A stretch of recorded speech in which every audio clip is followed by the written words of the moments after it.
Okay, we are going to read the question together so that you can be able to identify the various clues as intended by the examiner. So the diagram shows three particles A, B, and C hanging freely in equilibrium. At that point, we notice that the system as a whole is in equilibrium. And we know that when a system is in equilibrium, resultant force at any one point will be zero. We are going to come back to that in a moment, each being attached to the ends of a string. And of course, here I'm assuming these strings, they are light and inextensible, although there will be tension in each one of them. The other ends of the three strings are tied together and are at the point X. So this point X, the three strings are tied to make a knot. So the tension in this string is not necessarily equal to this one or this one, because the string is not continuous. For this string here, the tension is continuous because there is no break. There is no knot like this one. But between this and this, the tension may be the same, the tension may be different. Again, I'll mention the situations when these two tensions are supposed to be the same and when they are different. The strings carrying A and C pass over smooth fixed horizontal pegs. They are like smooth pulleys. At the mention of the word smooth,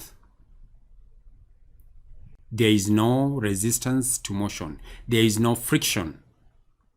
So we don't consider friction at those points. Pegs. A peg is just something like this, which is round, and then the piece of thread passes over it.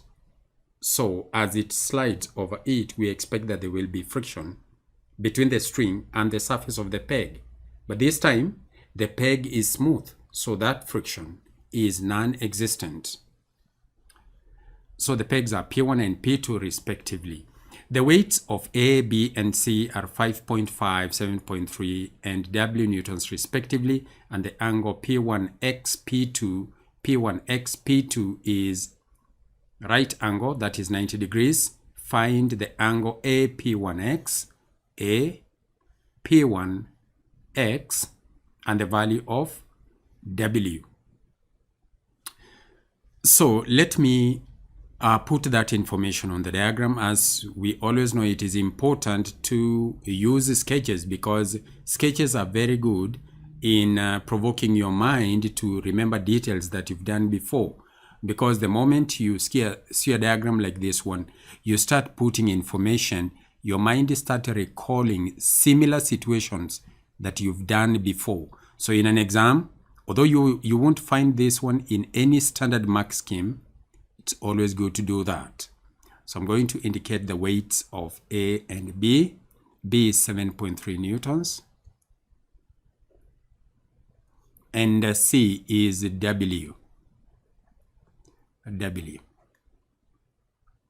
So because A is in equilibrium, then the tension in it, this string tends to pull A upwards. That is what this tension T1 means. So that T1 is definitely equal to 5.5. And then we can follow that T1. At this point, if this object was maybe a mass and it was being pulled by this string downwards, I would show that tension T1 that way. But that point is not so important. It is this point. This string is pulling this point this way with the same amount of tension. So this one is also T1. Over here, we know that this tension, T2,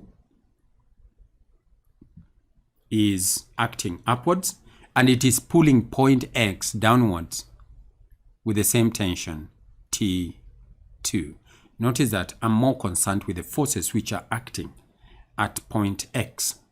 W, this one we can call it T3, the tension in it is T3, and it is equal to W. Of course, T2 is equal to 7.3 newtons. Why? B is in equilibrium, so that force and this force are equal. You see how I'm using the idea of equilibrium? It allows me to equate forces which are in exact opposite directions, so long as we don't have any other force existing in a different direction other than 90 degrees. That is why I have not done the same here. So I want to deal with these peripheral systems. So I follow that T3, T3, T3, and I find that this string tends to pull X in that direction with a force equal to T3, whose value we know, it's W. Now over here, I have forces which are not in, at least T1 and T3 are not in standard directions. T2 is in a standard direction, which is vertical, so I don't touch that one. But T1 and T3 are not, so I must resolve them. To do that, I need to draw a vertical at this point. So that vertical line makes an angle, let me call this angle theta, with T1. Now because this is a vertical line and this is a vertical line, and this is a line which crosses like this, you'll agree with me that this angle is equal to this angle. So we can call this one theta. And this is the angle that we are asked to calculate. A, P1x. A, P1x. And the other one, of course, is the weight W. This one, you see this is 90? Then this one must be 90 minus theta. So this is 90 minus theta. So at this point, I'm now ready to start resolving. Let me use a different color to show that the horizontal component of T1, this way, and the other component is this way, vertically upwards. So I'm dealing with T1. Because this component makes an angle theta with T1, it takes a cosine. Remember, we have already agreed that that is the case. So this force here will be T1 cos theta. But do I know how much T1 is? It is 5.5. So instead of using T1, which is an unknown, I will just say it is 5.5 cos theta. And this one will take a sign, so it will be 5.5 sine theta.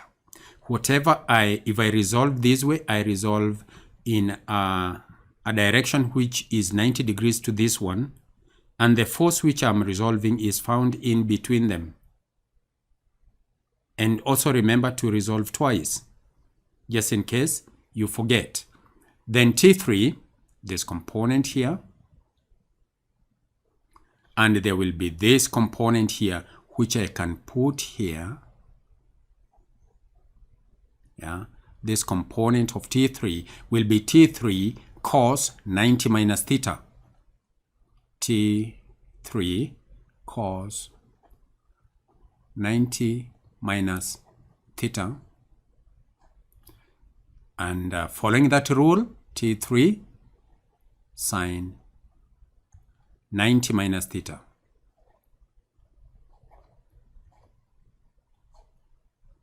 Somewhere in our study, we have encountered this identity.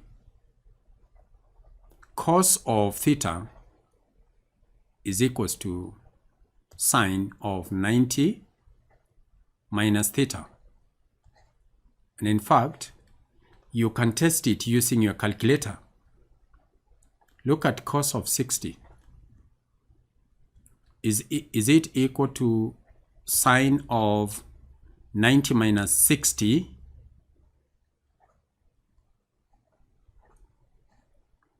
In other words, is it equal to sine 30? It is. This is 0.5 and this is 0.5. So that one is a very important identity. So instead of using 90 minus theta, cos 90 minus theta, I'd rather use sine theta. Instead of cos 90 minus theta, I use sine theta. So I'll come here and say this one is T3 sine theta. Similarly, this one will be T3 cos theta. Now, do I know T3? I think I know T3. T3 is actually W. So this one will be W cos theta. Because I want to express these in terms of what I've been asked to calculate. It is theta and W. So over here, this one will be W sine theta. Now I have important equations that I can use to compare at this point. So this point is in equilibrium, or rather x is in equilibrium, and therefore after resolving all the forces so that it forms some kind of a plus sign at that point, I can equate opposite forces. Notice that that is the only time that you come in and equate. You can't start equating before you resolve them. You resolve in order to treat opposite forces or forces in one direction such that they are completely independent from the forces in this direction. For example, when we form an equation horizontally, we'll form one separate equation and then form another one vertically, another separate equation. And let's start with the easiest one, which is 5.5 sine theta. Sine theta is equal to this one, W cos theta. W cos theta. That is the first equation. You can say this is one. And the second one, of course, is the vertical one, which says that sum of the downward forces, which is 7.3,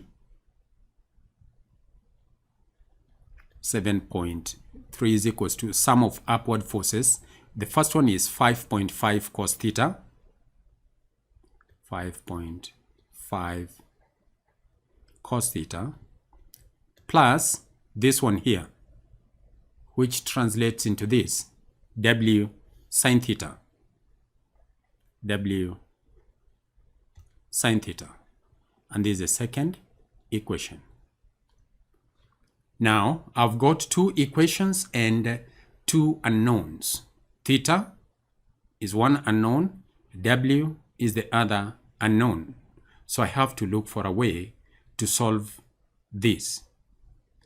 Sometimes you might solve this and find an equation which is very long and complicated. Do not give up. Go back and try to see whether you can use another method of solving the simultaneous equations. Because so long as the two simultaneous equations have got two unknowns and you've got two equations, they will always work out. Let's try substitution. Now over here, I can be able to make sine theta to be the subject. If I make sine theta to be the subject, such that sine theta will be equal to W cos theta over 5.5, I can be able to substitute that wherever there is sine theta. I'm going to have an expression with cosine. But you'll find that will not, the theta will not disappear from that equation. So I found it easier to substitute for W. So from equation 1, I can make W to be the subject. So W will be equal to 5.5 sine theta minus, over cos theta. And then I come to equation 2 and substitute for W. Wherever there is W, I will put this expression there. And let's do exactly that. So I have 7.3 is equals to 5.5 cos theta plus, now the W is 5.5 sin theta over cos theta.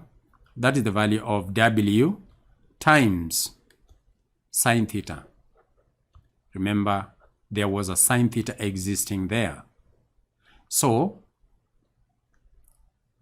let me see whether there is a cos. There isn't a cos. So I'm going now to multiply throughout by cos theta. By the way, sin theta times sin theta gives me sin squared theta. And when you start getting either cos squared theta or sin squared theta, do not be discouraged. Do not be scared, because there is also another identity that is given in the mechanics paper, which says that if you can be able to get sin squared theta somewhere plus cos squared theta, this one is always equal to 1. So it simplifies into that. So the moment I see that I'm going to get a sin squared theta here, I don't get squared because I only need to get another cos squared theta. And you can see that when I look at this, I did not call this one tan theta, because sin theta over cos theta is tan theta. Because if I get tan theta, substitute it here, the cosine will not go, the sine will not go. I'm going to have another complicated expression in terms of tangent.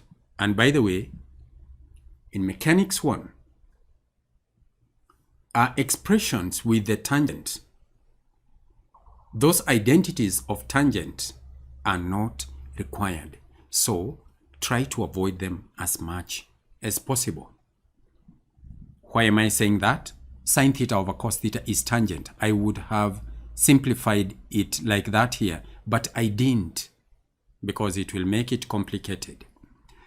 All right, so let me multiply throughout by cosine, but before I do that, let me just remember that this one is 7.3, 5.5, I have my cos theta there, plus 5.5, I have what I wanted here, theta. Of course, divide by cos theta. At this point, I see that if I multiply throughout by cos theta, I'm going to get a cos squared theta here. So when we multiply throughout, this one will be 7.3 cos theta is going to be equal to, so this times that will be 5.5 cos squared theta. And of course, multiplying this fraction by cos theta, the cos theta goes. So I end up with 5.5 sine squared theta. And everything now is falling into place. Notice that over here, I'm going to have 7.3 cos theta.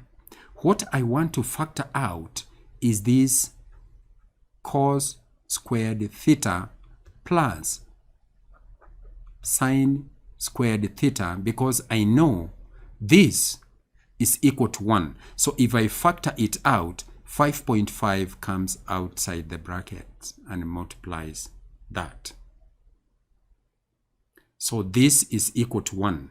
So since it is equal to 1, I get now a very simple expression, which is 7.3 cos theta, which is equal to 5.5, implying that theta is equals to cos inverse of 5.5 over 7.3. And this implies that theta, now I can be able to get it. And remember, if I get theta, I already got the angle A, P1X. So let me do cos inverse of that fraction into brackets 5.5 divided by 7.3, and I have my answer as 41.1 degrees. 41.1 degrees. To get W, I just need to trace back to one of the expressions with that one over here. Now I can use tan. There will be no problem. I can use tan because it's just saying that W is equals to 5.5 tan theta, and tan theta is 41.1, and that will be, so I have 5.5 times the tan of 41.1, and I get 4.7979. I can round it to 4.8. 4.8 newtons.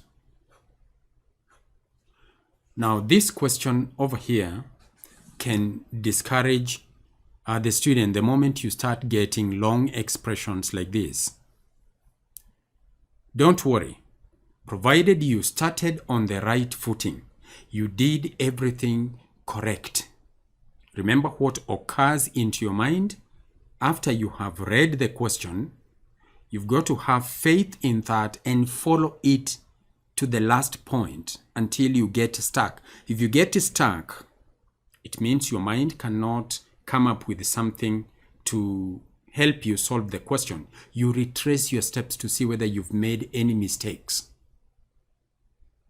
For example, I'd like you to try the same question by substituting. Instead of substituting for W, try substituting for cos or sine. In other words, in this expression, in expression number 1, make sine to be the subject, sine theta to be the subject, which will be W cos theta over sine theta. Somehow I believe it should work out. It should work out because it does not matter which expression you are trying to substitute. It will still work out. Because if you look at that expression and I say, okay, let sine theta be the subject. If I make sine theta to be the subject, I'm going to have an expression which is W cos theta over 5.5. Now, when I come to the second expression, which is this one, I'm going to eliminate sine theta by putting in this value in the place of. So I was saying that when I substitute this into the second expression, wherever there is sine theta, I'll put this expression. And this is what I'm going to get. I'm going to get 7.3 is equals to 5.5 cos theta plus W, and then now I have another W cos theta over 5.5. Let's see whether it's possible to eliminate that cos. See here, I'm going to get W squared, and I have the cos still remains. Yeah, it still remains there, because it is the sine that I was eliminating by putting w cos theta over 5.5 in its place. And then w ended up persisting. So this is where I think I will get stuck, because the w, I'm now going to have w squared cos theta, and I have a cos theta here, and I have something here. So I'm sort of stuck, and I do not know how to get rid of the theta and the w. But in the other method that I have used, you can see that the expression that I got eliminated w straight away, and it did not appear. What I had was theta remaining. Then I can use the trigonometrical functions to try and eliminate that using this identity and this identity. So I think it is safer not to try to get rid of a sine or a cosine, because if you do that, if you eliminate the sine, the cosine will remain, and there is still this unknown. Like we can see here, the cosine remains and w still is there. So you've still got theta and w as your unknown. If you eliminate the cosine, the same thing will happen. The sine will remain and w will still persist. So it's better to eliminate w, because if you eliminate it, it disappears completely and you are left with theta in terms of sine or cosine. If you're left with theta in terms of sine and cosine, it is how now you combine the sine and the cosine using this identity in order to get the answer correct, or using this other identity. This one is a very simple one, and I'd like you to remember it so that you can always be able to simplify questions like this. So that is a detailed step-by-step coverage of this question, hoping that now you are able to see how to show tensions in that system, how to eliminate unknowns, first time, certain symbols. You see how I eliminated T1 by putting in this value, because I didn't want T1 to come in, so I had to use the ideas of equilibrium to know the value of T1. Again, here, T2, the same thing. When it comes to T3, I didn't want my expression in terms of T3. I want it to be in terms of W, because W is what I'm looking for. When it comes to the angle theta here, I immediately noted that if I have to do some resolutions here, it's better to name this angle rather than any other angle, because that angle is equal to this angle. And by calculating this angle, I know I'll be working out the angle AP1X. And that is how you solve that question.